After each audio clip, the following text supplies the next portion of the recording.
साथ ही परियोजना निम्नलिखित में किस क्षेत्र से संबंधित शिक्षा। साथ ही परियोजना मानव पूंजी शिक्षा को बदलने के लिए सतत कार्यवाही का संक्षिप्त रूप है। साथ ही परियोजना शिक्षा से जुड़ी है। इसे सन 2007 में स्कूली शिक्षा के लिए तीन रोल मॉडल राज्यों की पहचान करने और बनाने के लिए लॉन्च किया गया था। यह नीति आयोग द्वारा कार्यान्वित की गई है। मई सन 2017 से नीति आयोग ने सभी राज्यों को अपने स्वास्थ्य और शिक्षा क्षेत्रों में सुधार के लिए सहायता की पेशकश करते हुए पत्र लिखा।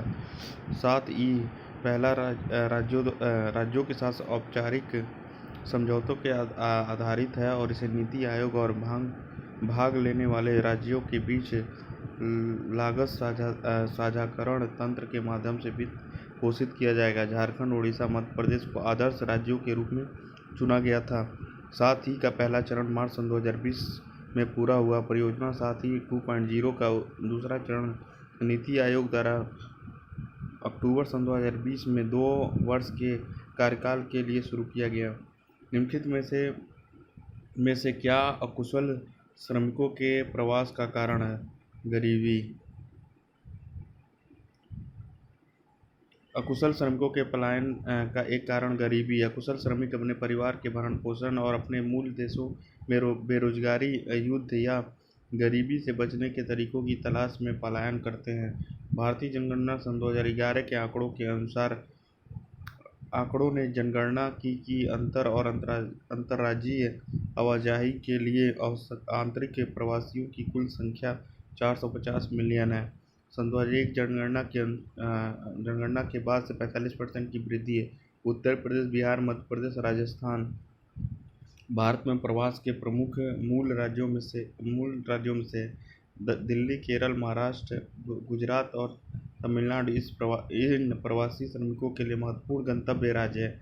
अंतर्राष्ट्रीय श्रम संगठन 187 सदस्य राज्यों की सरकारों, नियोक्ताओं और श्रमिकों को एक साथ लाता है। श्रम मानकों को निर्धारित करने तथा नीतियों को विकसित करने, सभी महिलाओं और पुरुषों के लिए अच्छे कार्यों को बढ़ावा देने वाले कार्यक्रम तैयार करना।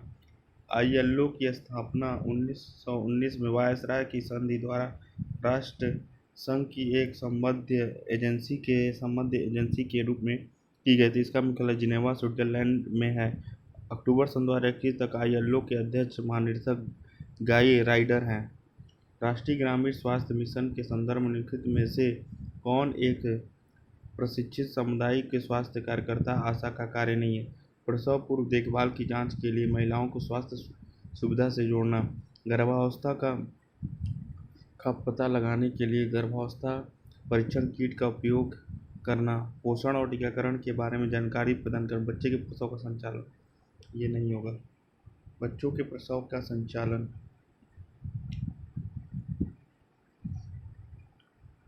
भारत में मान्यता प्राप्त सामाजिक स्वास्थ्य कार्यकर्ता आशा कार्यक्रम सन 2006 में राष्ट्रीय ग्रामीण स्वास्थ्य मिशन द्वारा स्थापित किया गया था, जिसका उद्देश्य स्वास्थ्य परिमाणों में सुधार करना था, विशेष महिलाओं और बच्चों के बीच और भौगोलिक और सामाजिक आर्थिक विषमताओं को कम करना।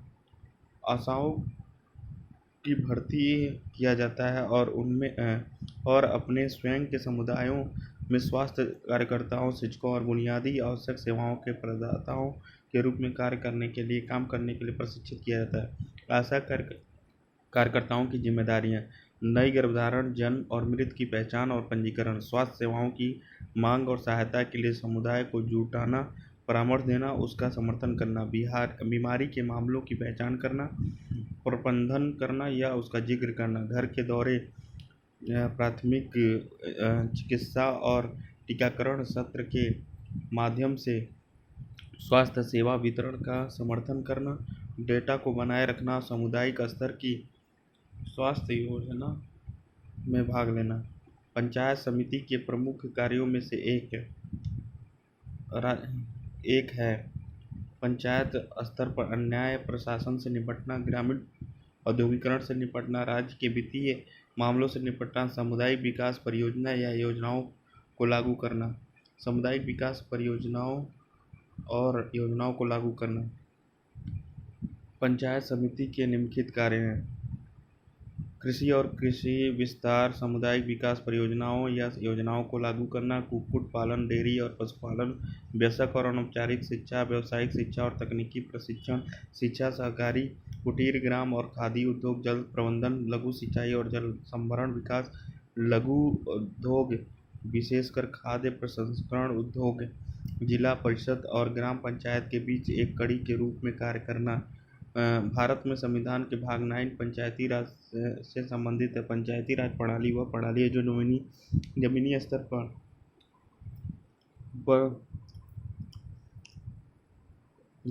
स्तर पर व्यक्तियों की भागीदारी सुनिश्चित करती है।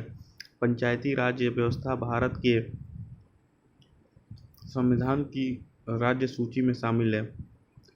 73वां संविधान संशोधन अधिनियम 1992 पंचायती राज व्यवस्था से संबंधित है।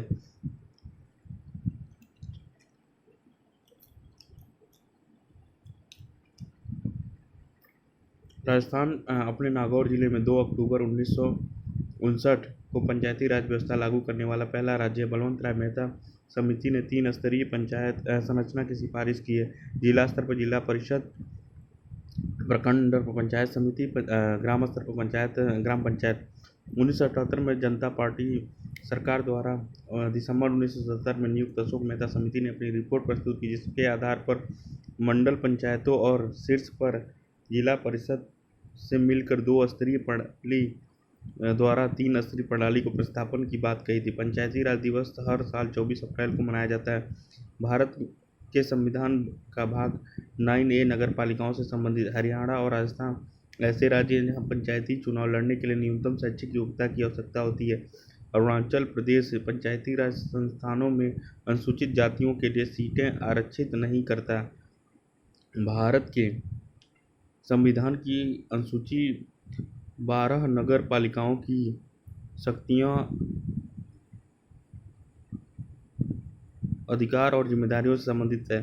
भारत के संविधान की अनुसूची 11 पंचायती राज व्यवस्था से संबंधित है। भारत के संविधान की पंचायती राज प्रणाली मेघालय, मिजोरम, नागालैंड राज्य और केंद्र शासित प्रदेश दिल्ली को छोड़कर भारत के सभी राज्यों और केंद्र शासित प्रदेशों में लागू है। दीनदयाल अंत्योदय योजना, राष्ट्रीय ग्रामीण आजीविका मिशन ADY, NRLM निम्नलिखित में से कौन सा उप योजना है? आजीविका ग्रामीण एक्सप्रेस योजना AGEY। ग्रामीण विकास मतलब ग्रामीण क्षेत्रों में परिवहन सुविधाओं के लिए दीनदयाल अंत्योदय योजना राष्ट्रीय ग्रामीण आजीविका मिशन DAY NRLM के तहत उप योजना आजीविका ग्रामीण एक्सप्रेस योजना AGEY को लागू कर रहा है और ADY NRLM के तहत स्वयं सहायता समूहों के सदस्यों को नौकरी के अवसर भी प्रदान कर रहा है। आजीविका ग्रामीण एक्सप्रेस योजना के निम्नलिखित 2 उद्देश्य हैं: दूर दराज गाँवों को प्रमुख सेवाओं और सुविधाओं से जोड़ने के लिए सुरक्षित, सस्ती और सामुदायिक निगरानी आदि ग्रामीण परिवहन सेवाएं प्रदान करना। DAY NRLM के तहत स्वयं सहायता समूहों के सदस्यों और उनके परिवारों को आजीविका का एक वैज्ञानिक स्रोत प्रदान करना। दीनदयाल अंत्योदय योजना राष्ट्रीय ग्रामीण आजीविका मिशन योजना पूर्ववर्ती स्वर्ण जयंती की ग्राम स्वरोजगार योजना का एक उन्नत संस्करण है। NRLM के तहत उप योजना है आजीविका ग्रामीण एक्सप्रेस योजना AGEY, महिला किसान सशक्तिकरण योजना MKSP, स्टार्टअप ग्राम उद्यमिता कार्यक्रम SBEP, राष्ट्रीय ग्रामीण आजीविका परियोजना NRLP। योजना उन्नत भारत अभियान का उद्देश्य क्या है? भारत में कॉलेजों में छात्रों की संख्या बढ़ाना, देश में कम से कम 5 गाँवों के साथ उच्च शिक्षण संस्थानों को जोड़ना। देश में कम से कम 5 गाँवों के साथ उच्च शिक्षण संस्थानों को जोड़ना। यह कार्यक्रम औपचारिक रूप से 11 नवंबर सन 2014 को भारत राष्ट्रपति की उपस्थिति में मानव संसाधन विकास मंत्रालय द्वारा शुरू किया गया था। दूसरा संस्करण उन्नत भारत अभियान 2.0 अप्रैल सन 2018 से शुरू किया गया।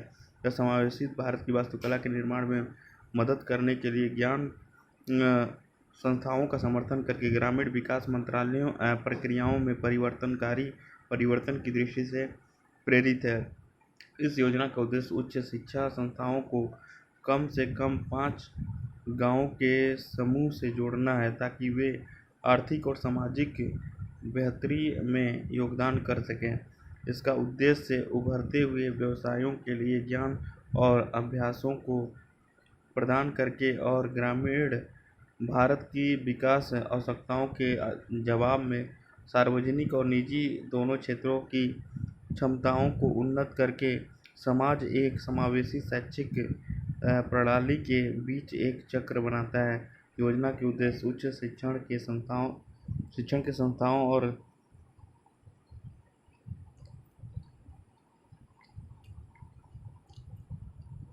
क्षमता और राष्ट्रीय जरूरतों विशेष रूप से ग्रामीण भारत के लोगों के लिए प्रासंगिक प्रशिक्षण के भीतर विकास के एजेंट को समझ कर निर्माण करना। उच्च शिक्षा के आधार के रूप में क्षेत्र कार्य स्टेक होल्डर संवाद और सामाजिक उद्देश्यों के लिए डिजाइन की आवश्यकता पर फिर से जोर देना। ग्रामीण भारत और क्षेत्रीय एजेंसियों को उच्च शिक्षा के संस्थाओं के पेशेवर संस्थानों तक पहुंच प्रदान करने के लिए विशेष रूप से उन लोगों ने विज्ञान इंजीनियरिंग और प्रौद्योगिकी और प्रबंधन के क्षेत्र में अकादमिक उत्कृष्ट हासिल की है। इस शोध के परिणामस्वरूप विकास के परिणामों में सुधार करना, अनुसंधान के परिणामों को बनाए रखना और अवशोषित करने के लिए नए व्यवसायों और अवशोषित करने के लिए नए व्यवसायों और नई क्रियाओं को विकसित करना। विज्ञान समाज और वातावरण पर बड़े समुदाय के भीतर एक नवीन बातचीत को बढ़ावा देना और गरिमा और सामूहिक बात की भावना विकसित करना।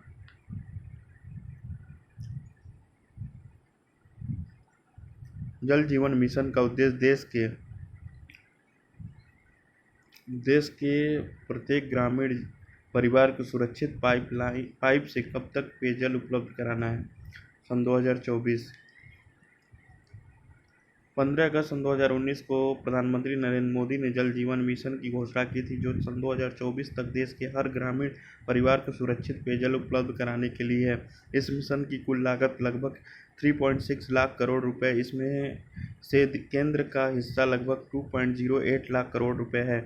जल जीवन मिशन पानी के लिए एक सामुदायिक दृष्टिकोण पर आधारित होगा और इसमें मिशन के प्रमुख घटक के रूप में व्यापक सूचना, शिक्षा और संचार शामिल होगा। कार्यक्रम अनिवार्य तत्वों के रूप में स्रोत स्थिरता उपायों को भी लागू करेगा, जैसे कि भूजल प्रबंधन, जल संरक्षण, वर्षा जल संचयन के माध्यम से पुनर्भरण और पुनः उपयोग। मिशन का विजन यह सुनिश्चित करना है कि प्रत्येक ग्रामीण परिवार को नियमित और दीर्घकालिक आधार पर निर्धारित गुणवत्ता की अपर्याप्त मात्रा में पेयजल आपूर्ति सस्ती सेवा वितरण शुल्क पर हो, जिससे ग्रामीण समुदायों के जीवन स्तर में सुधार हो। संसद सदस्य स्थानीय क्षेत्र विकास योजना किस वर्ष से शुरू किया गया था? 1993।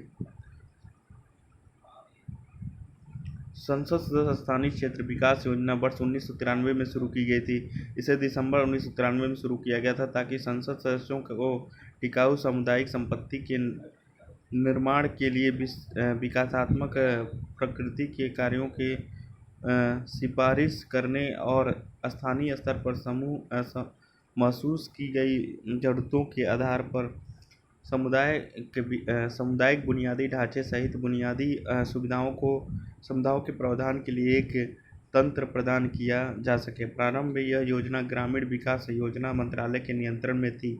अक्टूबर 1994 में इस योजना को सांख्यिकी और कार्यक्रम कार्यान्वयन मंत्रालय में हस्तांतरित कर दिया गया। MPLADS भारत सरकार द्वारा पूरी तरह से वित्त पोषित एक योजना है। प्रत्येक MP निर्वाचन क्षेत्र की वार्षिक MPLADS निधि पात्रता 5 करोड़ रुपए है। जून सन 2016 में सांख्यिकी और कार्यक्रम कार्यान्वयन मंत्रालय द्वारा प्रकाशित संसद सदस्य स्थानीय क्षेत्र विकास योजना के दिशा निर्देशों के अनुसार MP लैंड फंड का उपयोग स्वच्छ भारत अभियान, सुलभ भारत अभियान, वर्षा जल संचयन के माध्यम से जल संरक्षण और सांसद आदर्श ग्राम योजना आदि जैसी योजनाओं के कार्यान्वयन के लिए भी किया जा सकता है। वाणिज्य फसलों के लिए मूल्य समर्थन कार्यों को लागू करने के लिए केंद्रीय nodal agency FCI, NABARD, TRIFED, NAFED, nodal agency NAFED, national agriculture cooperative marketing federation of India limited को नेफ्ट के रूप में जाना जाता है। नॉफेड के रूप में जाना जाता है। इसकी स्थापना 2 अक्टूबर 1958 को हुई थी, जिसका मुख्यालय नई दिल्ली में। यह ऑपरेशन ग्रीन के तहत मूल्य स्थिरीकरण उपायों को लागू करने और देश के कृषि उपज के लिए विपणन सहकारी समितियों के एक शीर्ष संगठन के लिए नोडल एजेंसी है। FCI और राज्य सरकारों के साथ साथ यह PM आशा की मूल समर्थन योजना PSS के तहत तिलहन, दालों और खोपरा की भौतिक रूप से खरीद करता है। फाइनेंशियल टेक्नोलॉजी इंडिया लिमिटेड के साथ एक संयुक्त उद्यम के रूप में इसने सन 2008 में नेशनल स्पॉट एक्सचेंज की स्थापना की, जो एक कमोडिटी एक्सचेंज है। इसके 4 क्षेत्रीय कार्यालय दिल्ली, मुंबई, चेन्नई, कोलकाता हैं और राज्य की राजधानियों और अन्य महत्वपूर्ण शहरों में 28 क्षेत्रीय कार्यालय हैं। FCI भारतीय खाद्य निगम उपभोक्ता मामले, खाद्य और सार्वजनिक वितरण मंत्रालय के तहत एक संवैधानिक संगठन है, जिसका गठन खाद्य निगम अधिनियम 1964 के अधिनियम द्वारा किया गया था। इसका मुख्यालय पहले चेन्नई में था, फिर बाद में नई दिल्ली और तमिलनाडु के चावल के कटोरे तंजावुर में इसका पहला जिला कार्यालय स्थानांतरित कर दिया गया। इसके निम्नलिखित कार्य हैं। यह सार्वजनिक वितरण प्रणाली PDS के तहत प्रभावी मूल्य समर्थन कार्यों के माध्यम से किसानों के हितों की रक्षा करता है और खाद्यान्नों के उचित वितरण को सुनिश्चित करता है। यह भारत में राष्ट्रीय खाद्य सुरक्षा सुनिश्चित करने के लिए खाद्यान्नों के बफर स्टॉक को अनुरक्षित करता है और उपभोक्ताओं को विश्वसनीय दरों पर उन्हें सुनिश्चित करने के लिए खाद्यान्नों के बाजार मूल्य को नियंत्रित करता है।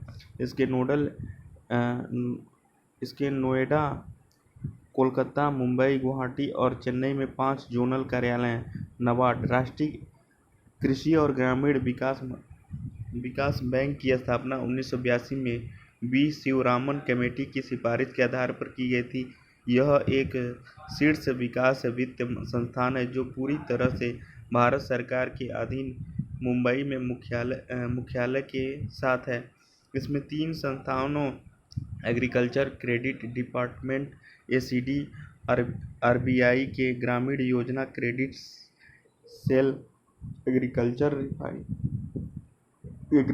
रिफाइनेंस एंड डेवलपमेंट कॉरपोरेशन को प्रतिस्थापित किया गया है। इसमें कृषि कुटीर उद्योग, लघु उद्योग, स्व सहायता समूह, हस्तशिल्प और अन्य संबद्ध गतिविधियों को बढ़ावा देने के लिए ऋण प्रदान करने के माध्यम से कृषि और ग्रामीण विकास की भूमिका सौंपी गई है। ट्राइफेड भारतीय जनजातीय सहकारी विपणन संघ की स्थापना 1987 में बहु-राज्य सहकारी समिति अधिनियम 1984 के तहत कल्याण मंत्रालय के तहत की गई है, लेकिन बाद में जनजातीय मामलों के मंत्रालय के प्रशासनिक नियंत्रण में आ गया। 1999 में इसने आदिवासी समुदाय को सशक्त बनाने के लिए अपने रिटेल आउटलेट ट्राइब्स इंडिया के माध्यम से आदिवासी कला और शिल्प वस्तु का अधिग्रहण शुरू कर दिया।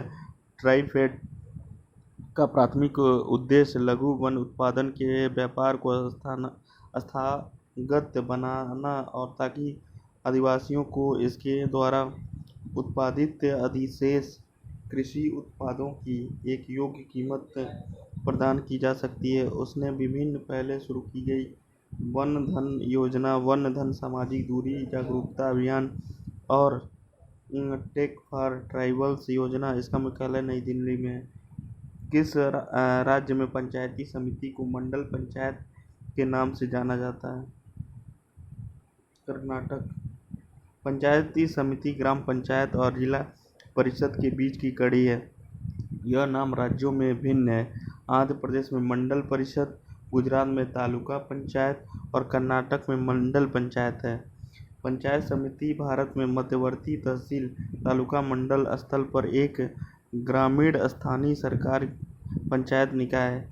यह तहसील के गांवों के लिए कार्य करता है जो एक साथ विकास खंड कहलाते हैं। इसे पंचायतों की पंचायत कहा जाता है। 73वां संशोधन पंचायती राज संस्था के स्तरों को परिभाषित करा। जिला स्तर, मध्यवर्ती स्तर, निम्न स्तर। ग्राम पंचायत स्तर पर धन के उपयोग का एक प्रमाण पत्र द्वारा जारी किया जाता है।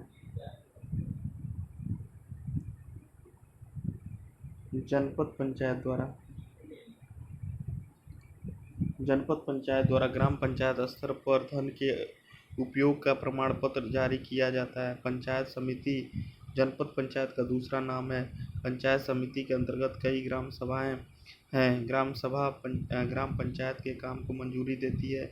जिला पंचायत या डिस्ट्रिक्ट काउंसिल या जिला परिषद या डिस्ट्रिक्ट पंचायती राज व्यवस्था की तीसरी श्रेणी है। जिला परिषद एक निर्वाचित निकाय है। ब्लॉक पंचायत के ब्लॉक प्रमुख भी जिला परिषद में प्रतिनिधित्व करते हैं। राज्य विधानमंडल के सदस्य और भारत की संसद के सदस्य जिला परिषद के सदस्य हैं। जिला परिषद में न्यूनतम 50 और अधिकतम 75 सदस्य होते हैं।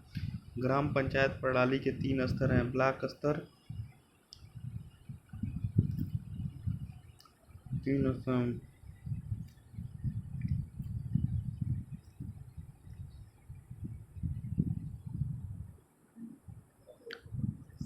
ब्लॉक स्तर पंचायत समिति है।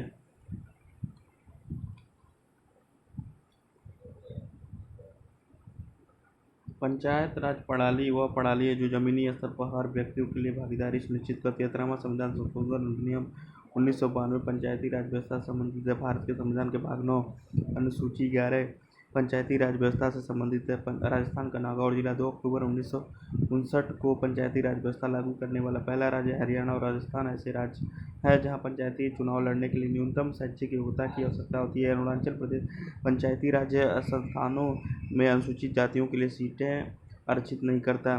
बलवंत राय मेहता समिति 3 स्तरीय संरचना की सिफारिश की, जिसमें जिला स्तर पर जिला परिषद, ब्लॉक स्तर पर पंचायत समिति या मंडल परिषद या ब्लॉक समिति है, ग्राम स्तर पर ग्राम पंचायत। 1978 में जनता पार्टी सरकार द्वारा दिसंबर 1977 में नियुक्त अशोक मेहता समिति ने अपनी रिपोर्ट प्रस्तुत की, जिसमें आधार पर मंडल पंचायतों और शीर्ष परिषद से मिलकर 2 स्तरीय प्रणाली द्वारा 3 स्तरीय प्रणाली के प्रस्तावन की बात कही। ग्राम सभा सदस्यों के युक्त निर्वाचन निकाय को ग्राम पंचायत का और भारतीय गांवों में एक बुनियादी गांव शासी संस्था है। ग्राम पंचायत गांव के मंत्रिमंडल के रूप में कार्य करती है और एक राजनीतिक संस्था है। ग्राम पंचायतों में शामिल सरपंच पंच न्यूनतम 6 से अधिकतम 13। ग्राम स्तर ग्राम पंचायत के अध्यक्ष को प्रधान कहा जाता है। वह सीधे ग्राम सभा द्वारा चुना जाता है। मिड डे मील कार्यक्रम के तहत स्कूल स्तर पर बच्चों के कम वजन का प्रतिशत किस आवृत्ति पर आंका जाता है? अर्धवार्षिक।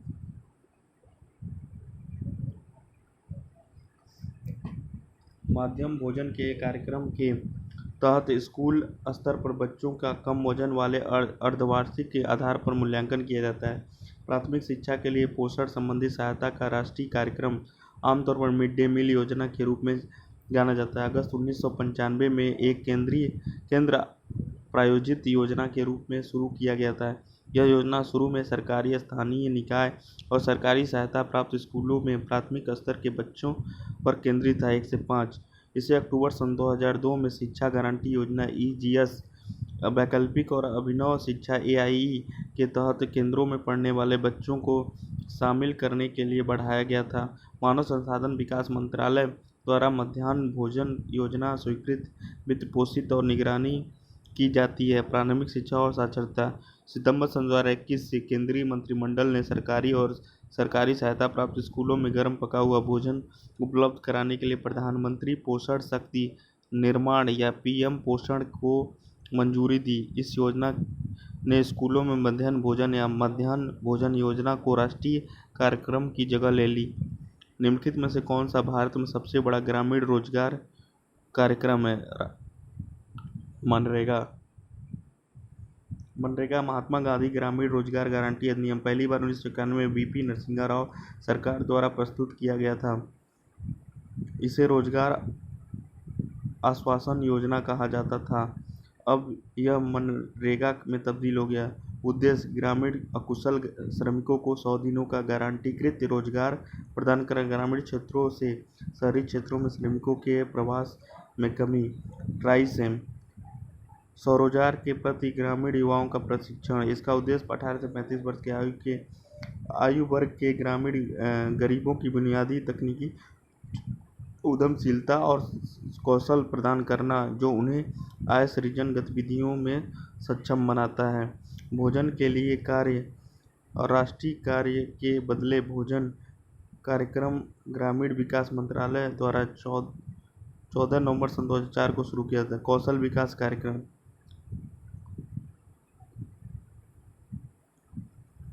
भारत सरकार द्वारा विभिन्न कौशल विकास कार्यक्रम शुरू किए गए, लेकिन प्रधानमंत्री कौशल विकास योजना कौशल विकास और उद्यमिता मंत्रालय द्वारा शुरू की गई प्रमुख योजनाओं में से एक है। एक कवित्री के रूप में उत्तर प्रदेश उस समय संयुक्त प्रांत के किस राज्यपाल ने महात्मा गांधी द्वारा भारत की कोकिला की उपाधि अर्जित की? सरोजिनी नायडू। राज्यपाल एक विशेष राज्य का मुख्य कार्यकारी प्रमुख होता है। राज्यपाल किसी विशेष राज्य के लिए केंद्र सरकार का प्रतिनिधित्व होता है। एक राज्यपाल के पास भारत के राष्ट्रपति के समान लगभग कार्यकारी, विधायी, वित्तीय, न्यायिक शक्तियाँ होती हैं। सरोजिनी नायडू एक राजनीतिक कार्यकर्ता थी। भारतीय राजनीतिक कार्यकर्ता थे। उन्होंने भारतीय स्वतंत्रता संग्राम में महत्वपूर्ण भूमिका निभाई थी। वे उस समय की प्रसिद्ध कवयित्री भी थी। उनकी कविता का पहला खंड द गोल्डन थ्रेशहोल्ड 1905 था। महात्मा गांधी ने उन्हें उनकी काव्य रचनाओं के लिए भारत की कोकिला की उपाधि से सम्मानित किया। वह महात्मा गांधी के विचारधारा की अनुयायी थी।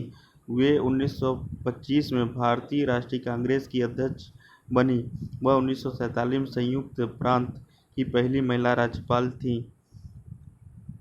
इस प्रकार सरोजिनी नायडू एक कवयित्री के रूप में महात्मा गांधी द्वारा भारत की कोकिला की उपाधि अर्जित की। चंद्रशेखर आजाद पक्षी अभयारण्य उत्तर प्रदेश की एक रामसर स्थल है। यह उत्तर प्रदेश किस जिले में है? उन्नाव में। नवाब पक्षी अभयारण्य का सन 2015 में नाम बदलकर शहीद चंद्रशेखर आजाद पक्षी अभयारण्य रखा। यह एक पक्षी अभयारण्य है जो उत्तर प्रदेश के कानपुर लखनऊ राजमार्ग पर उन्नाव जिले में स्थित है, जिसमें एक झील आसपास का वातावरण शामिल है। यह उत्तरी भारत की कई आर्द्रभूमि में से एक है। यहाँ अभयारण्य प्रवासी पक्षियों की 250 प्रजातियों के लिए संरक्षण प्रदान करता है, जो ज़्यादातर CIS देशों के हैं। इस अभयारण्य में एक हिरण पार्क, वॉच टावर और नौकाएं भी हैं। रामसर स्थल दुनिया के प्रमुख संरक्षित क्षेत्रों में से एक है। वर्तमान में दुनिया में 2400 से अधिक रामसर स्थल हैं, जो 2.5 मिलियन वर्ग किलोमीटर के क्षेत्र को कवर करते हैं। विश्व की पहली रामसर स्थल की पहचान 1974 में की गई थी, जो ऑस्ट्रेलिया के कोबरा प्रायद्वीप थी। यूनाइटेड किंगडम में दुनिया का सबसे अधिक संख्या में 175 रामसर स्थल हैं। निम्नलिखित में किस अभिनेत्री को उत्तर प्रदेश सरकार के एक जिला एक उत्पाद कार्यक्रम के ब्रांड एम्बेसडर के रूप में नियुक्त किया गया है? कंगना रनौत को। उत्तर प्रदेश सरकार ने 1 अक्टूबर सन 2021 को अभिनेत्री कंगना रनौत को अपने महत्वाकांक्षी एक जिला एक उत्पाद कार्यक्रम का ब्रांड एम्बेसडर नामित किया। उत्तर प्रदेश सरकार ने राज्य के 75 जिलों में उत्पाद विशिष्ट पारंपरिक औद्योगिक केंद्र बनाने के उद्देश्य से एक जिला एक उत्पाद ODOP कार्यक्रम शुरू किया है। उत्तर प्रदेश राजकीय पशु स्वाम्प हिरण, दलदल हिरण, बारहसिंगा पक्षी, सारस क्रेन, पुष्प प्लास। निम्नलिखित में से कौन सा खनिज उत्तर प्रदेश में नहीं पाया जाता? अभ्रक। अभ्रक खनिज उत्तर प्रदेश में नहीं पाया जाता। भारत में अभ्रक के विश्व के सबसे बड़े उत्पादकों में से एक है। भारत अभ्रक के विश्व में सबसे बड़े उत्पादक के रूप में एक है। इसका उपयोग कार और निर्माण क्षेत्रों, इलेक्ट्रॉनिक्स और मेकअप में प्रयुक्त वैश्विक ब्रांडों द्वारा किया जाता है। भारतीय खान ब्यूरो के अनुसार दुनिया में शीट अभ्रक के उत्पादन और निर्यात में भारत का एकाधिकार है। भारत में उत्पादन देश के कुल संसाधनों में 41% हिस्सेदारी के साथ आंध्र प्रदेश सबसे आगे है। इसके बाद राजस्थान 28%, उड़ीसा 17%, महाराष्ट्र 13%, बिहार 2%। झारखंड और तेलंगाना में एक छोटी संख्या में संसाधन पाए जाते हैं। प्राकृतिक शीट अभ्रक का उपयोग विद्युत और इलेक्ट्रॉनिक्स उद्योगों में व्यापक ब्लॉक विभाजन और फिल्म या निर्माण अभ्रक के रूप में किया जाता है। माइकानाइट कहा जाता है। उत्तर प्रदेश में पाए जाने वाले अन्य खनिज इस प्रकार हैं: चूना पत्थर मिर्जापुर जिले के गुरुमा कंच, बापूहारी सोनभद्र जिले में कजराहट में पाया जाता है। बांदा जिले में राजघेवा में बॉक्साइट पाया जाता है।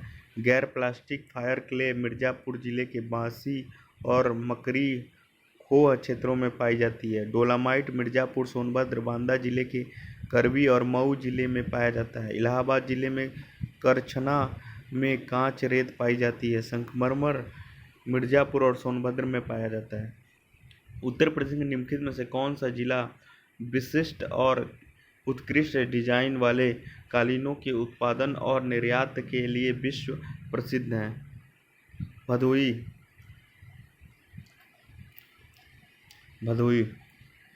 कालीनों के लिए भदोही।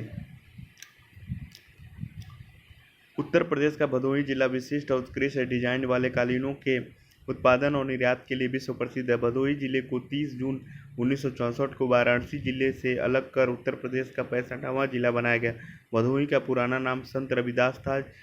जिला व्यापक रूप से कालीन के काम के लिए जाना जाता है। यही कारण है कि जिले को कालीन शहर के रूप में जाना जाता है, क्योंकि यह दक्षिण एशिया में सबसे बड़े हाथ से बने हुए कालीन बुनाई उद्योग केंद्र का घर है। भदोही जिले की 3 तहसीलों में बांटा गया है। औराई तहसील, भदोही, ज्ञानपुर। एशिया में अपनी तरह का एकमात्र संस्था भारतीय कालीन औद्योगिक संस्था यहाँ स्थित है और इसे सन 2001 में कपड़ा मंत्रालय द्वारा स्थापित किया गया था। भदोही जिले में लगभग 63,000 कारीगर हैं जो इस कालीन के काम में से जुड़े हैं। भदोही जिले में करघों की कुल संख्या 1 लाख से अधिक और यहाँ 500 से अधिक निर्यात इकाइयाँ स्थापित हैं। मिर्जापुर जिले में 4 तहसील हैं: सदरी, चुनार, लालगंज, मरिहानो। मिर्जापुर जिला उत्तर भारत में उत्तर प्रदेश राज्य के 75 जिलों में से एक है। जिले के उत्तर को भदोही और वाराणसी जिले, पूरब में चंदौली जिला, दक्षिण में सोनभद्र जिला, उत्तर में इलाहाबाद जिला है। गाजियाबाद जिले में 3 तहसील हैं: लोनी, मोदीनगर, गाजियाबाद। गाजियाबाद भारतीय राज्य उत्तर प्रदेश का एक शहर है जो NCR का एक हिस्सा है। यह गाजियाबाद जिले का प्रशासनिक मुख्यालय और उत्तर प्रदेश का सबसे बड़ा शहर है। भदोही उन्नाव जिले में 5 तहसील हैं: उन्नाव, हसनगंज, सफीपुर, पूर्वा, बीघापुर। उन्नाव भारत के उत्तर प्रदेश में कानपुर और लखनऊ के बीच उन्नाव जिले का मुख्यालय है। उन्नाव एक बड़ा औद्योगिक शहर है जिसके चारों ओर 3 औद्योगिक उपनगर हैं। यह शहर अपने चमड़े, मच्छरदानी, जरदोजी और रासायनिक उद्योगों के लिए जाना जाता है। कौन सा राज्य उत्तर प्रदेश के साथ सबसे लंबी सीमा साझा करता है? मध्य प्रदेश। उत्तर प्रदेश कुल 9 राज्यों और केंद्रशासित प्रदेशों 8 राज्यों और केंद्र प्रशासित प्रदेशों की अपनी सीमा साझा करता है। यूपी को छूने वाली सबसे लंबी सीमा मध्य प्रदेश की है, जबकि सबसे छोटी सीमा हिमाचल प्रदेश की है, जो इस प्रकार है: मध्य प्रदेश, हरियाणा, राजस्थान, उत्तराखंड, बिहार, झारखंड, छत्तीसगढ़, हिमाचल प्रदेश और दिल्ली यूटी। क्षेत्रफल की दृष्टि से उत्तर प्रदेश चौथा स्थान है और उत्तर प्रदेश का कुल क्षेत्रफल 2,40,928 वर्ग किलोमीटर है। यूपी के 7 जिले, उत्तराखंड राज्य से 6 जिले हरियाणा राज्य से सीमा को छूते हैं। यूपी के लगभग 2 जिले गाजियाबाद और गौतम बुद्ध नगर केंद्र शासित प्रदेश दिल्ली को छूते हैं। उत्तर प्रदेश की बुक्सा जनजाति के बारे में लिखित में से कौन सी कथन सही है? यह मेहरा के नाम से जाना जाता है। बुक्सा हिंदू धर्म का पालन करते हैं।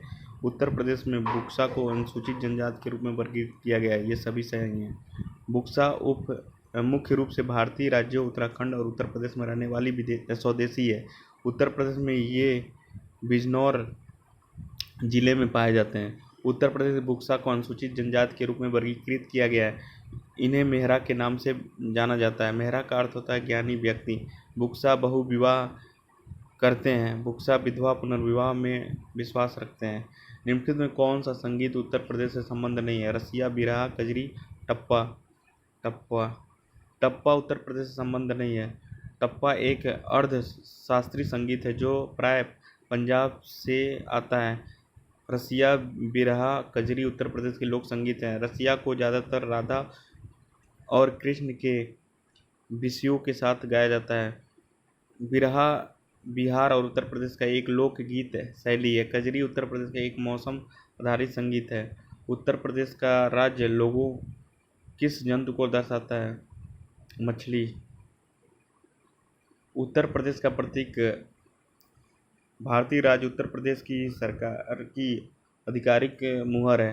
प्रतीक मूल रूप से आगरा और अवध के तत्कालीन संयुक्त प्रांतों के लिए 1916 में रूपांतरित किया गया था और 1947 में भारतीय स्वतंत्रता के बाद उपयोग में जारी रहा। उत्तर प्रदेश राज्य चिन्ह एक गोलाकार मुहर से बना है जिसमें दर्शाया गया है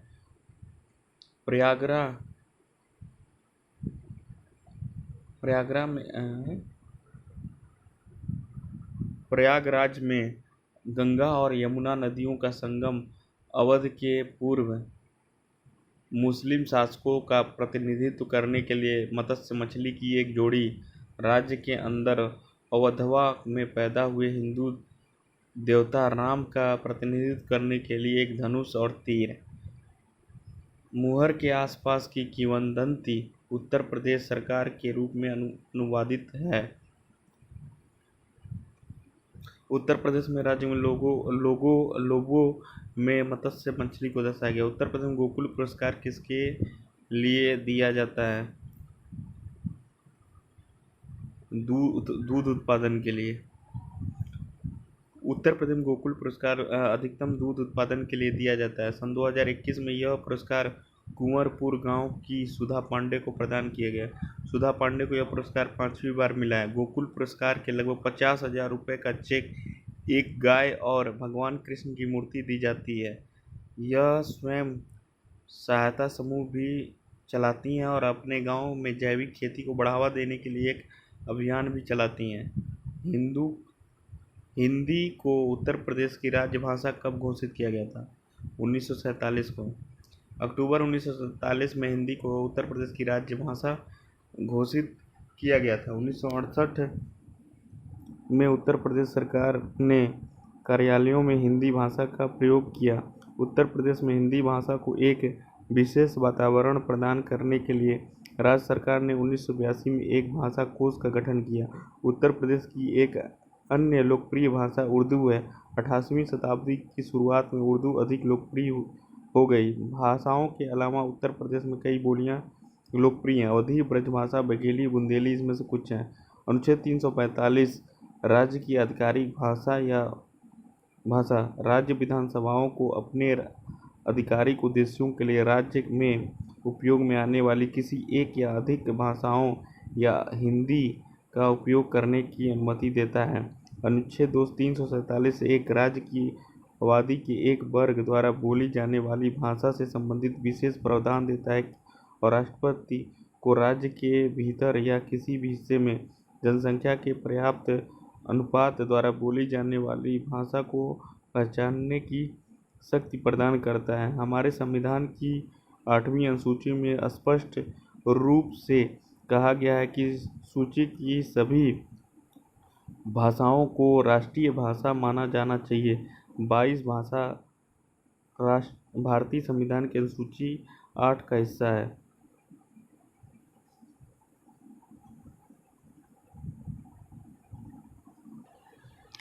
भारत में मधुमक्खी पालन को प्रोत्साहित करने वाला राष्ट्रीय एजेंसी कौन सी है? मधुमक्खी पालन विभाग, राष्ट्रीय मधुमक्खी अनुसंधान संस्थान, राष्ट्रीय मधुमक्खी बोर्ड।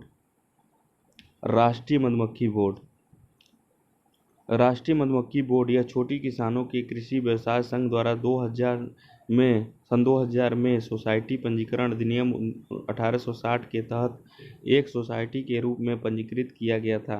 बाद में इसे जून सन 2006 में पुनर्गठित किया गया। यह कृषि और किसान कल्याण मंत्रालय के तत्वाधान में आता है। शहद उत्पादन के मामले में भारत दुनिया में 5वें स्थान पर है। राष्ट्रीय मधुमक्खी पालन और शहद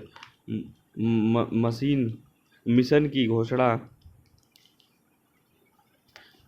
केंद्र सरकार द्वारा सन 2020 में आत्मनिर्भर भारत अभियान के तहत की गई थी।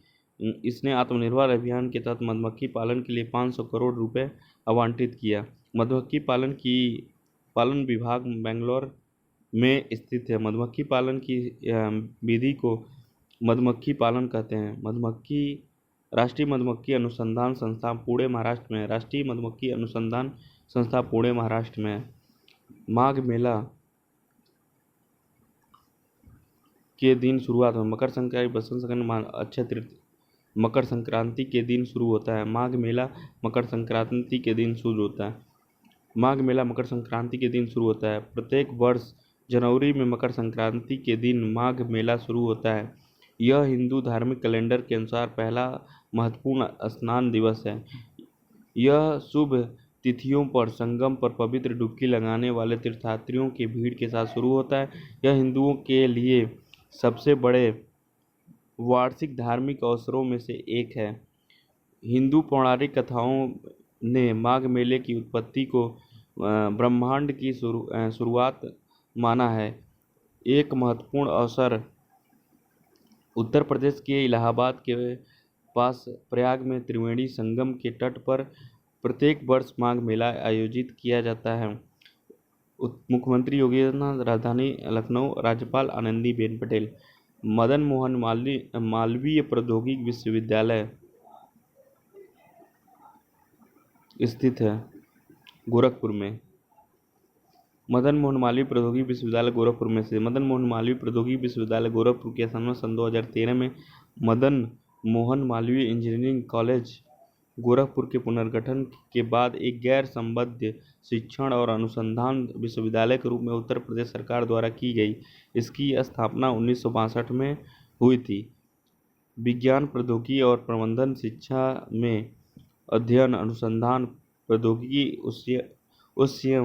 उष्मायन, उत्पाद, नवाचार और विज्ञान में विस्तार कार्य को सुविधाजनक बनाने और बढ़ावा देने के लिए और उच्च तकनीकी शिक्षा में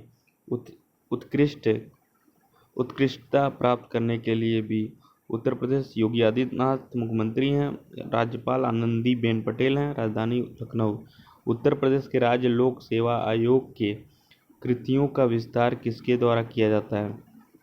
उत्तर प्रदेश विधान मंडल द्वारा। केंद्रीय कार्मिक, लोक शिकायत तथा पेंशन मंत्रालय, राष्ट्रपति द्वारा, प्रधानमंत्री। उत्तर प्रदेश विधान मंडल द्वारा। भारतीय संविधान का अनुच्छेद 321 लोक सेवा आयोग की कृतियों का विस्तार करने की शक्ति है। यथास्थिति संसद द्वारा या किसी राज्य के विधानमंडल द्वारा बनाया गया कोई अधिनियम संघ लोक सेवा आयोग या राज्य लोक सेवा आयोग द्वारा संघ की या राज्य की सेवाओं के संबंध में और किसी स्थानीय प्राधिकारी या विधि द्वारा गठित अन्य निगमित निकाय या किसी लोक संस्था की सेवाओं के संबंध में भी अतिरिक्त कृतियों के प्रयोग के लिए उपबंध कर सकते हैं। निम्नलिखित में कौन सा ग्रामीण समुदाय का तत्व नहीं है? हम की भावना, क्षेत्र, सांस्कृतिक विविधता, आत्मनिर्भरता। सांस्कृतिक विविधता। सांस्कृतिक विविधता ग्रामीण समुदाय का तत्व नहीं है। एक ग्रामीण क्षेत्र भूमि का एक खुला क्षेत्र है जिसमें कुछ घर, जनसंख्या घनत्व कम है। अधिकांश ग्रामीण क्षेत्रों में कृषि प्राथमिक उद्योग, ज़्यादातर लोग खेतों में रहते हैं या काम करते हैं। निश्चित नियम है कि एक ग्रामीण समुदाय को एक निश्चित तरीके से व्यवहार करना होता है।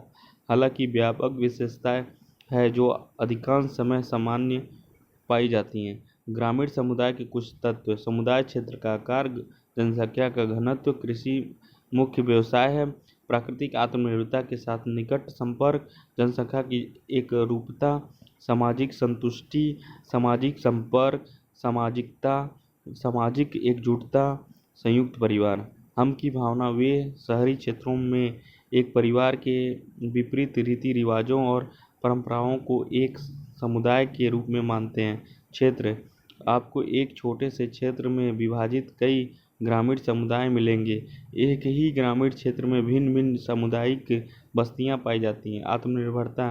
वे भोजन और संबंधित गतिविधियों के लिए दूसरों पर निर्भर नहीं होते हैं। वे अपनी जमीन पर फल और सब्जियां उगाते हैं और सादा जीवन जीते हैं। सांस्कृतिक विविधता ग्रामीण समुदाय का तत्व नहीं है।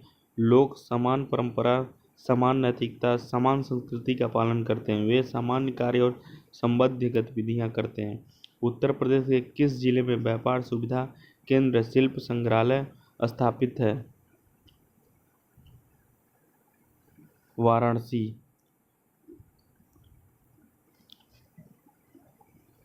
यह एक आधुनिक संग्रहालय है जो वाराणसी के पारंपरिक हथकरघा और हस्तशिल्प को प्रदर्शित करता है। परियोजना का उद्देश्य पूर्वी उत्तर प्रदेश के राजधानी वाराणसी और आसपास के जिलों के बुनकरों और अन्य हस्तकला श्रमिकों को लाभ पहुंचाना है। कपड़ा मंत्रालय के तहत राष्ट्रीय हथकरघा विकास निगम लिमिटेड को इसे लागू करने के लिए नोडल एजेंसी नियुक्त किया गया।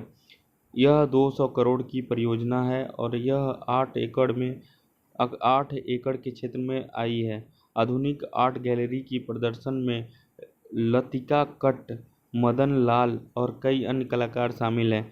परियोजना की दैनिक निगरानी के लिए केंद्रीय कपड़ा मंत्रालय के विकास आयुक्त आलोक कुमार के अधीन एक परियोजना निगरानी समूह का गठन किया गया है। श्री सिद्धार्थ नाथ सिंह यूपी में हथकरघा और कपड़ा उद्योग मंत्री हैं।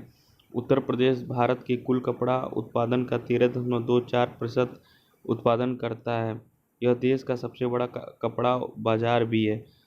आजमगढ़, बाराबंकी, इटावा, फर्रुखाबाद, गोरखपुर, कानपुर, सीतापुर, मिर्जापुर, मेरठ, वाराणसी, बिजनौर आदि जिले के प्रमुख हथकरघा बुनकर हैं। उत्तर प्रदेश प्राचीन काल में ही अपने कलात्मक बुनाई के कपड़ों के लिए विश्व भर में प्रसिद्ध है, जिसमें वाराणसी की रेशम की साड़ियाँ, सीतापुर और कानपुर की रुतिया, गोरखपुर की चादरें, मेरठ के पर्दे और गाजियाबाद का तेरीतावल आज शामिल है। ग्राम सभा का सचिव किसके द्वारा निर्वाचित और नियुक्त किया जाता है? सरकार नियुक्त करती है। ग्राम सभा का सचिव को सरकार द्वारा पंचायत गतिविधियों की देखरेख के लिए नियुक्त किया जाता है। वह ग्राम सभा की बैठक बुलाने और कार्यवाही का रिकॉर्ड रखने के लिए जिम्मेदार है। सूचना। ग्राम सभा एक गांव की सभा को संदर्भित करती है जिसमें गांव के सभी वयस्क सदस्य शामिल होते हैं। अन्य सभी पंचायती राज संस्थान जैसे ग्राम पंचायत, ब्लॉक पंचायत और जिला परिषद का गठन निर्वाचित प्रतिनिधियों द्वारा किया जाता है। ग्राम सभा द्वारा किए गए निर्णयों को किसी अन्य निकाय द्वारा रद्द नहीं किया जा सकता है। ग्राम सभा शब्द को भारत के संविधान में अनुच्छेद 243(b) के तहत परिभाषित किया जाता है। उत्तर प्रदेश में ग्राम सभा की सालाना कितनी बैठकें अनिवार्य हैं? 2 बैठकें अनिवार्य हैं। राज्य पंचायती राज अधिनियम के अनुसार ग्राम सभा की वर्ष में कम से कम 2 से 4 बार बैठक होनी चाहिए। लोगों की सुविधा के लिए अधिकांश राज्यों में 4 राष्ट्रीय अंतर्राष्ट्रीय दिवसों को इन बैठकों के लिए संदर्भ तिथियों के रूप में पहचान। गणतंत्र दिवस 26 जनवरी, श्रम दिवस 1 मई, स्वतंत्रता दिवस 15 अगस्त, गांधी जयंती 2 अक्टूबर। हालांकि ग्राम पंचायतों को अपनी सुविधा के अनुसार अन्य तिथियों पर ग्राम सभा बुलाने के लिए स्वतंत्र है। ग्राम सभा। ग्राम सभा शब्द को भारत के संविधान में अनुच्छेद 243 के तहत परिभाषित किया गया है। ग्राम सभा पंचायती राज व्यवस्था की प्राथमिक और अब तक की सबसे बड़ी संस्था है। यह एक अस्थायी निकाय है। ग्राम सभा मतदाताओं की सभा होती है। पंचायत राज के अन्य सभी संस्थान जैसे ग्राम पंचायत, ब्लॉक पंचायत, जिला परिषद का गठन निर्वाचित प्रतिनिधियों द्वारा किया जाता है। ग्राम सभा द्वारा किए गए निर्णयों को कोई अन्य निकाय द्वारा रद्द नहीं किया जा सकता है। ग्राम सभा के निर्णय को रद्द करने की शक्ति केवल ग्राम सभा के पास है। निम्नलिखित में से किसे पंचायत अध्यक्ष के रूप में भी जाना जाता है? सरपंच को। पंचायत राज का जमीनी स्तर ग्राम पंचायत है। ग्राम पंचायत को वार्डों में विभाजित किया गया है और प्रत्येक वार्ड का प्रतिनिधित्व वार्ड सदस्य द्वारा किया जाता है, जिसे पंचायत सदस्य के रूप में जाना जाता है। पंचायत अध्यक्ष को सरपंच के रूप में जाना जाता है। प्रतिनिधियों को 5 वर्ष की कार्यकाल के लिए चुना जाता है। प्रत्येक वार्ड में एक प्रतिनिधि का चुनाव करता है, जिसे वार्ड सदस्य के रूप में जाना जाता है।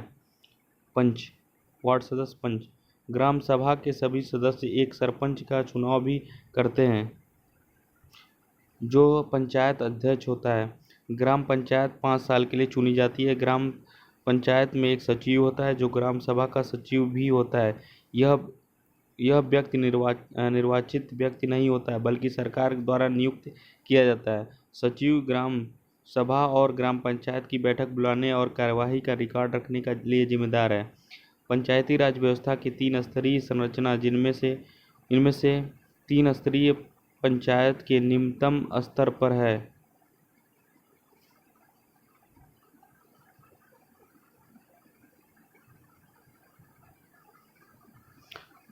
ग्राम पंचायतें, ग्राम सभा, सॉरी गड़बड़ लग गया। ग्राम पंचायतें। ग्राम पंचायत त्रिस्तरीय पंचायत राज व्यवस्था के सबसे निचले स्तर पर त्रिस्तरीय पंचायत राज व्यवस्था की स्थापना इस बलवंत राय मेहता समिति की मुख्य सिफारिशों में से हुई थी। इस समिति द्वारा अनुशंसित 3 स्तरीय प्रणाली ग्राम स्तर पर ग्राम पंचायत, प्रखंड स्तर पर पंचायत समिति, जिला स्तर पर जिला। बलवंत राय मेहता समिति मूल रूप से सामुदायिक विकास कार्यक्रम और राष्ट्रीय विस्तार सेवा के कामकाज की जांच के लिए भारत सरकार द्वारा नियुक्त एक समिति थी। समिति का गठन 16 जनवरी 1957 को किया गया था। ग्राम पंचायत का चुनाव 5 वर्ष के लिए होता है। ग्राम पंचायत में एक सचिव होता है, जो ग्राम सभा का सचिव भी होता है। ग्राम सभा पंचायत को अवैध गतिविधियों से रोकती है। हरियाणा की प्रत्येक ग्राम पंचायत, पंचायत समिति और जिला परिषद अपनी पहली बैठक के लिए नियुक्ति की तारीख से 5 वर्ष की अवधि के लिए जारी रहेगी। ग्रामीण आवास योजनाओं के लाभार्थियों को द्वारा सहायता राशि उपलब्ध कराई जाती है। प्रत्यक्ष लाभ अंतरण। ग्रामीण आवास योजना के तहत सभी आवासहीन और जीर्ण घरों में रहने वाले घरों के लिए पक्के घर के निर्माण के लिए वित्तीय सहायता प्रदान की जाती है। सन 2016 से 19 में 3 साल के अंतराल में परियोजनाओं को लागू करने का खर्च 81,975 करोड़ रुपए है। प्रत्यक्ष लाभ अंतरण द्वारा ग्रामीण आवास योजनाओं के लाभार्थियों को सहायता राशि उपलब्ध कराई जाती है। परियोजना के तहत 1 करोड़ परिवारों को पक्के घर के निर्माण के लिए सहायता प्रदान की जाएगी। घरों की लागत राज्य सरकार और केंद्र सरकार के बीच 60:40, 60 केंद्र का 40 राज्य का अनुपात में मैदानी क्षेत्रों और पहाड़ी क्षेत्रों उपरोक्त राज्यों में 10-90 पर साझा की जाएगी। 90-10। यह योजना दिल्ली और चंडीगढ़ को छोड़कर पूरे भारत में ग्रामीण क्षेत्रों में लागू की गई थी। इस योजना में मैदानी क्षेत्रों में 1,20,000 रुपये तक इकाई सहायता को बढ़ाया और पहाड़ी राज्यों कठिन क्षेत्रों में 1,30,000 रुपये। प्रत्येक अतिरिक्त वित्तीय आवश्यकता नाबार्ड कृषि ग्रामीण विकास के लिए राष्ट्रीय बैंक से उधार लेकर 21,975 करोड़ रुपए पूरे किए गए। और सन 2022 के बाद बजटीय आवंटन के माध्यम से परिशोधन किया जाएगा। परियोजना के तहत निर्धारित लक्ष्य को प्राप्त करने में तकनीकी सहायता प्रदान करने के लिए राष्ट्रीय स्तर पर राष्ट्रीय तकनीकी सहायता संस्थान निर्धारित की गई थी। ग्रामीण आवास योजना ग्रामीण विकास मंत्रालय द्वारा शुरू की गई थी। प्रधानमंत्री सड़क योजना PMGSY के लिए वित्तीय पोषण प्राधिकरण कौन सा है? सन 2017 तक। राज्य सरकार, केंद्र सरकार। प्रधानमंत्री ग्राम सड़क योजना भारत सरकार द्वारा 25 सितंबर सन 2000 को शुरू की गई थी। केंद्र सरकार इस योजना के लिए वित्त पोषण प्राधिकरण थी और भारत के प्रधानमंत्री श्री अटल बिहारी वाजपेयी द्वारा पेश की गई थी। योजना का प्राथमिक उद्देश्य उन सभी ग्रामीण क्षेत्रों में उत्कृष्ट गुणवत्ता वाली सभी मौसम में सड़कें प्रदान करना था, जहां शहरी और ग्रामीण क्षेत्रों को जोड़ने वाले सड़कें कमजोर हैं। वर्ष 2007 तक योजनाओं के तहत 500 से अधिक व्यक्तियों की आबादी वाली सभी असंबद्ध बस्तियों को कनेक्टिविटी प्रदान की गई थी। यह योजना ग्रामीण विकास मंत्रालय के अधीन अधिकार में है और वर्तमान ग्रामीण विकास मंत्री गिरिराज सिंह है। नवंबर सन 2015 में 15वें वित्त आयोग NK सिंह की सिफारिश पर योजना को केंद्र सरकार 60%, राज्य सरकार 40% दोनों द्वारा वित्त पोषित किया जाता है। मनरेगा के तहत किस राज्य ने सबसे पहले बायोमेट्रिक सिस्टम को अपनाया?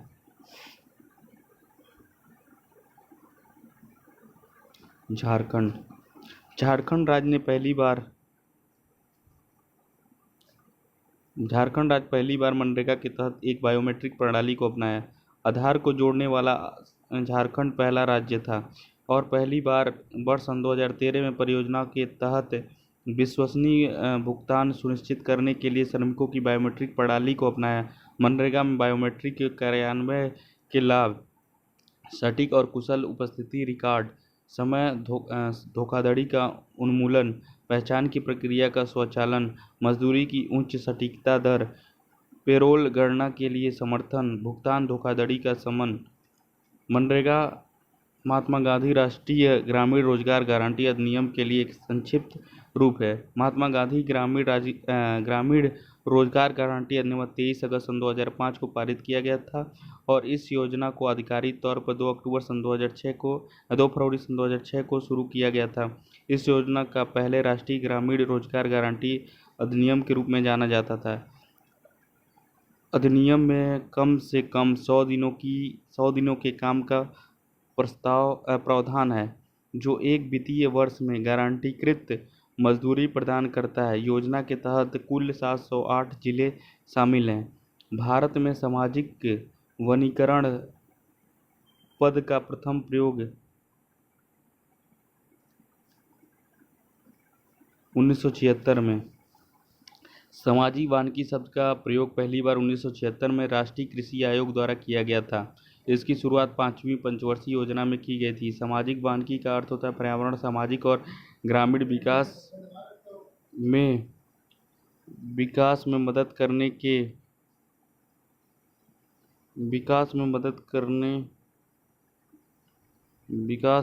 करने के उद्देश्य से बंजर भूमि पर वनों का प्रबंधन और संरक्षण है। सामाजिक वानिकी के कुछ उद्देश्य: कृषि को प्रतिकूल जलवायु कारकों से बचाने के लिए पर्यावरण में सुधार करना, घरेलू उपयोग के लिए ईंधन की लकड़ी, ग्रामीण आवास के लिए छोटी इमारती लकड़ी, पशुओं के लिए चारा और स्थानीय उद्योग के लिए लघु वनोपज की आपूर्ति में वृद्धि करना, परिदृश्य की प्राकृतिक सुंदरता में वृद्धि, ग्रामीण और शहरी आबादी के लाभ के लिए मनोरंजक वन बनाना, कुशल श्रमिकों के लिए रोजगार प्रदान करना, बंजर भूमि को पुनः प्राप्त करना। नौका झक्कड़ उत्तर प्रदेश राज्य में समुदाय द्वारा गाया जाने वाला प्रसिद्ध लोकगीत है। नाई। नौका झक्कड़ उत्तर प्रदेश के राज्य में नाई समुदाय द्वारा गाया जाने वाला प्रसिद्ध लोकगीत है। नौका झक्कड़ उत्तर प्रदेश राज्य में नाई समुदाय द्वारा गाया जाने वाला प्रसिद्ध लोकगीत है। सोहर उत्तर प्रदेश राज्य उत्तर प्रदेश में बच्चे के जन्म पर समुदाय द्वारा गाए जाने वाले गीत का रूप है। बिरहा, चैती, कजरी, फाग, रसिया, अल्लाह, पुराण, भगत, भर्तृहरि राज्य उत्तर प्रदेश के प्रसिद्ध लोकगीत हैं। शहनाई वादक उस्ताद बिस्मिल्लाह खान, कत्थक सम्राट बिरजू महाराज, तबला वादक किशन महाराज, महान बाबा अलाउद्दीन खान, उनके शिष्य पंडित रवि शंकर और उस्ताद बिलायत खान, गजल गायक बेगम अख्तर, रसूल बाई, गिरजा देवी और अन्य हस्तियां जो उत्तर प्रदेश में रहती थीं और अपनी कला का अभ्यास करती थी। क्षेत्रफल 2,40,928 वर्ग किलोमीटर, जिले 75, लिंग अनुपात 912। भारतीय स्वतंत्रता के बाद प्रथम राज्यपाल श्रीमती सरोजिनी नायडू, आज़ादी के बाद का प्रथम मुख्यमंत्री श्री गोविंद वल्लभ पंत, राजधानी लखनऊ, जनसंख्या घनत्व 829, प्रमुख नदी गंगा, यमुना, रामगंगा, गोमती, घाघरा, बेतवा, केन, समीपवर्ती राज्य उत्तराखंड, हरियाणा, दिल्ली, राजस्थान, मध्य प्रदेश, झारखंड, छत्तीसगढ़, बिहार। लोकसभा सीट 80, राज्यसभा सीट 31, विधानसभा सदस्य 403, विधान परिषद सदस्य 100। निम्नलिखित में से उत्तर प्रदेश का कौन सा जिला कत्था उद्योग के लिए प्रसिद्ध है? बरेली। उत्तर प्रदेश का बरेली जिला कत्था उद्योग के लिए प्रसिद्ध है। बरेली फर्नीचर निर्माण विशेष रूप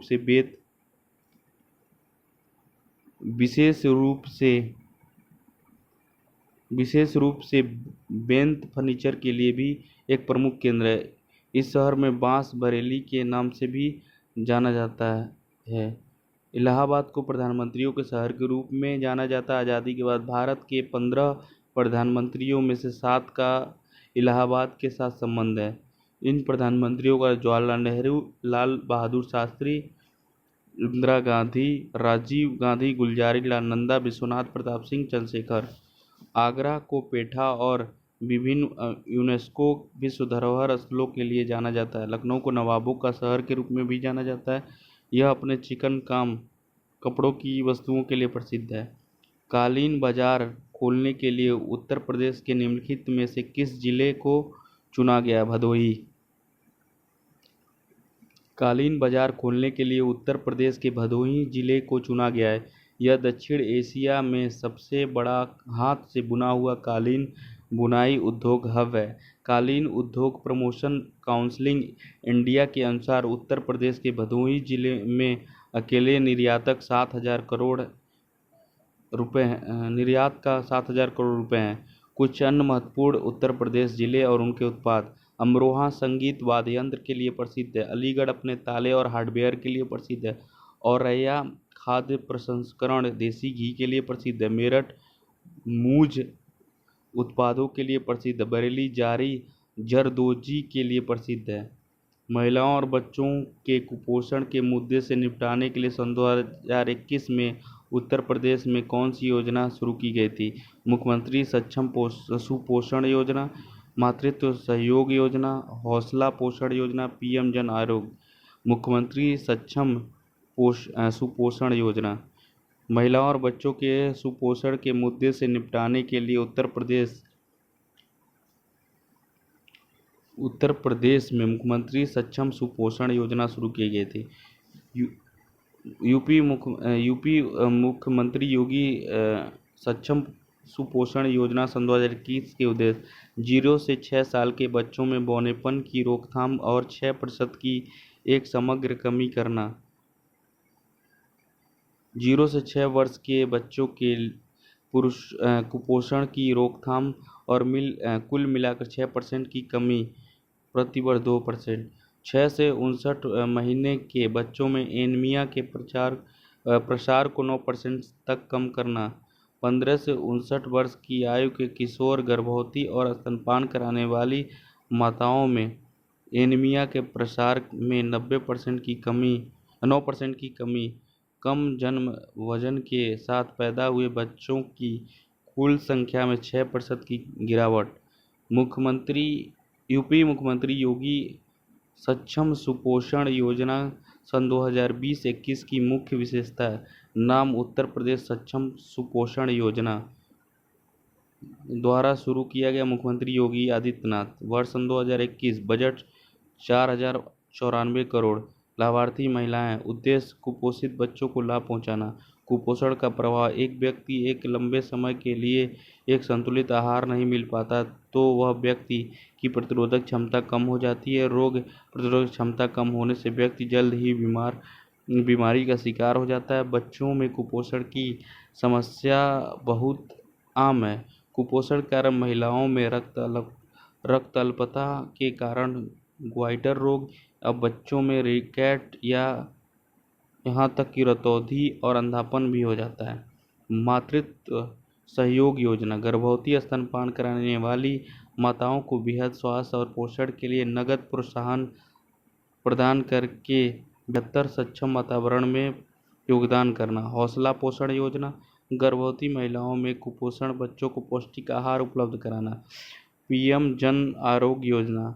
अपनी वंचित आबादी के लिए गुणवत्तापूर्ण स्वास्थ्य देखभाल तक पहुंच में सुधार करके स्वास्थ्य पर होने वाली विनाशकारी व्यय को कम करना।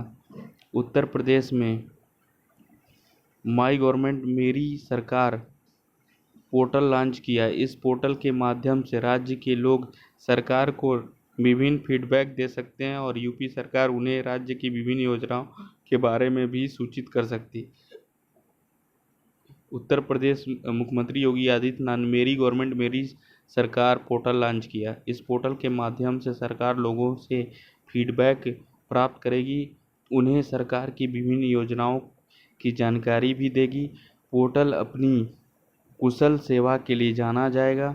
पोर्टल का उद्देश्य राज्य सरकार के साथ आम नागरिकों के जुड़ाव को और बढ़ाना है। यूपी एफपीओ शक्ति जमीन स्तर पर किसानों को लाभान्वित करना। यूराइज छात्र सशक्तिकरण के लिए एकीकृत पुनर्कल्पित नवाचार इंजीनियरिंग पॉलिटेक्निक व्यावसायिक और कौशल प्रशिक्षुओं के छात्रों को एकीकृत सशक्तिकरण की दृष्टि से तकनीकी शिक्षा विभाग प्रशिक्षण रोजगार और कौशल विकास मिशन का एक सामूहिक प्रयास। जन सुनवाई ऐप या वेबसाइट को उत्तर प्रदेश सरकार द्वारा उत्तरी राज्य में एक समन्वित शिकायत निवारण तंत्र को सक्षम करने के लिए विकसित किया गया है। उत्तर प्रदेश के किस शहर को ग्रास ऑन द ईस्ट के नाम से जाना जाता है?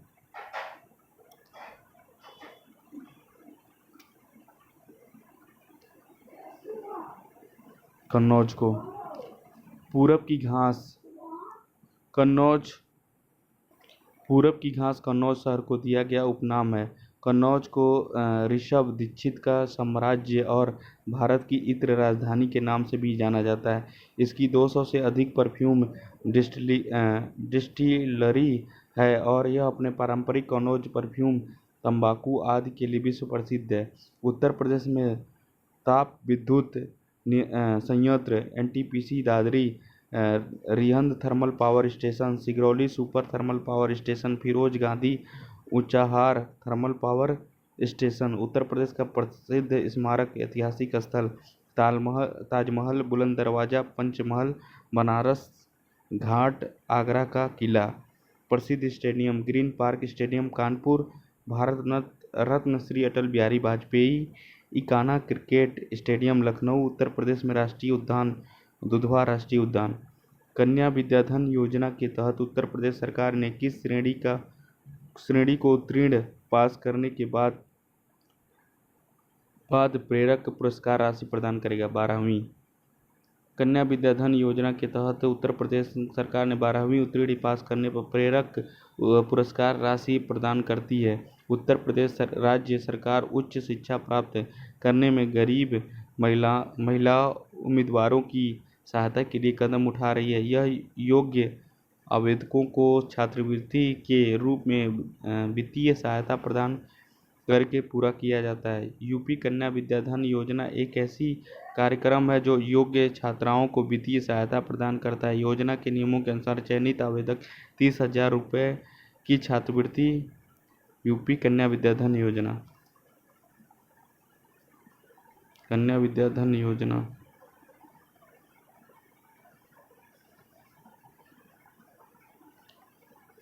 30,000 रुपये की छात्रवृत्ति अर्जित करेंगे। फंड छात्रों को उच्च शिक्षा का पीछा करने और राज्य के समग्र बुनियादी ढांचे को बढ़ावा देने में मदद करेगा। सबसे पहले यह निर्धारित किया गया था कि केवल यूपी स्टेट बोर्ड में 12वीं की कक्षा पास करने वाले छात्र ही छात्रवृत्ति के लिए पात्र होंगे। हालांकि बाद में इस प्रावधान में संशोधन किया गया, जिसमें सीबीएसई, आईसीएसई, यूपी मदरसा और संस्कृत मंडल सहित अन्य सभी शिक्षा बोर्डों के छात्र शामिल थे।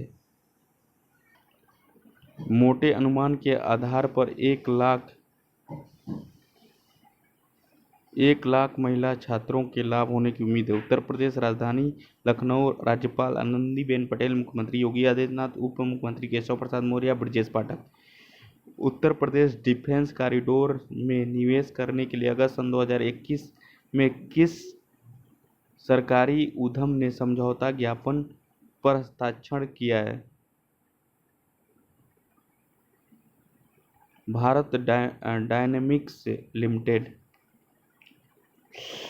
भारत डायनेमिक्स लिमिटेड ने उत्तर प्रदेश के एक्सप्रेसवे औद्योगिक विकास प्राधिकरण के साथ झांसी में यूपी डिफेंस इंडस्ट्रियल कॉरिडोर में एक निर्माण इकाई स्थापित करने के लिए एक समझौता ज्ञापन पर हस्ताक्षर किया है, जो निर्माणाधीन है। इस सुविधा का उपयोग प्रणोदन प्रणाली के निर्माण के लिए किया जाएगा, जिसका उपयोग बीडीएल द्वारा निर्मित विभिन्न प्रकार की मिसाइलों के लिए किया जाएगा। BDL Uttar Pradesh defence industrial corridor के साझी नोड में 400 करोड़ रुपए तक का निवेश करेगा। झांसी में आगामी सुविधा उत्तर भारत में छठी और पहली होगी। बीडीएल निर्देशक एनपी दिवाकर और यूपीईआईडीए के सीईओ अश्वनी कुमार अवस्थी के बीच समझौता ज्ञापन पर हस्ताक्षर किए गए। समझौता के अनुसार बीडीएल झांसी में 200 एकड़ जमीन को शुरुआती 30 साल की अवधि के लिए लीज पर अधिग्रहित करेगा। 90 साल तक बढ़ाया जा सकता है। बीडीएल सन 2023 तक इस सुविधा पर परिचालन शुरू करने की योजना बना रहा है। दिसंबर सन 2021 में निम्नलिखित में से किसे उत्तर प्रदेश के मुख्य सचिव के रूप में नियुक्त किया गया है? दुर्गा शंकर मिश्र को। आवास एवं शहरी कार्यों के सचिव दुर्गा शंकर मिश्र को 19 दिसंबर सन 2021 को उत्तर प्रदेश का मुख्य सचिव नियुक्त किया गया। मिश्रा 1985 बैच के आईएएस अधिकारी मुख्य सचिव राजेंद्र कुमार तिवारी का स्थान लेंगे। कार्मिक मंत्रालय ने दुर्गा शंकर मिश्रा के स्थान पर मनोज जोशी को नया आवास और शहरी कार्यों का सचिव नियुक्त किया है। किसको? मनोज जोशी को। उत्तर प्रदेश के मुख्यमंत्री योगी आदित्यनाथ उत्तर प्रदेश के नृत्य चरकुला, ख्याल, रासलीला, नौटंकी आदि है। अक्टूबर सन 2021 में किस मंत्रालय ने व्यापक हस्तशिल्प समूह विकास योजना शुरू की है? कपड़ा मंत्रालय ने 160 करोड़ रुपए के कुल परिव्यय के साथ व्यापक हस्तशिल्प समूह विकास योजना की शुरुआत जारी रखने की मंजूरी दी है। इस योजना का मार्च सन 2026 तक जारी रहेगी। इस योजना का उद्देश्य विश्व स्तरीय बुनियादी ढांचा तैयार करना है, जो उत्पादन और निर्यात को बढ़ावा देने के लिए स्थानीय कारीगरों और छोटे और मध्यम आकार के उद्यमों की व्यावसायिक जरूरतों को पूरा करना है। कपड़ा मंत्रालय ने रोजगार को बढ़ावा देने के लिए भारत में 7 मेगा टेक्सटाइल पार्क स्थापित किया है। मित्रा योजना के लिए राज्यों का चयन करने के लिए कपड़ा मंत्रालय चुनौती पद्धति को अपनाएगा। निम्नलिखित में से कौन सी ग्राम पंचायत समिति है? ग्राम पंचायत जल प्रबंधन सभी, शिक्षा समिति, स्वास्थ्य समिति, जल प्रबंधक समिति। ग्राम पंचायतों के कार्य के निर्वहन के लिए कुछ समितियां बनाई जाती हैं जो विशेष परिस्थितियों में निर्णय देती है। ऐसी समितियां प्रमुख समितियां क्रमशः योजना समिति, शिक्षा समिति, स्वास्थ्य एवं कल्याण समिति, जल प्रबंधन समिति, प्रशासनिक संबंधी समिति है। ग्राम सभा पंचायत सचिव सरपंच की स्वीकृति प्राप्त कर ग्राम सभा का आयोजन करें। ग्राम पंचायत सरपंच को ग्राम सभा की बैठक बुलानी होती है। जब ग्राम सभा के 10% सदस्य या ग्राम सभा के 50 व्यक्ति ग्राम सभा आयोजित करने के लिए अपनी मांग प्रस्तुत करते हैं, हालांकि उन सदस्यों को बैठक का उद्देश्य बताना होगा। बैठक के लिए लिखित अनुरोध बैठक की तारीख से 5 दिन पहले कार्यालय समय के दौरान सरपंच को सौंपा जाना चाहिए। यदि सरपंच अनुरोधित तिथि पर बैठक आयोजित करने में विफल रहता है तो बैठक का अनुरोध करने वाले सदस्य स्वयं ग्राम सभा की बैठक आयोजित करते हैं।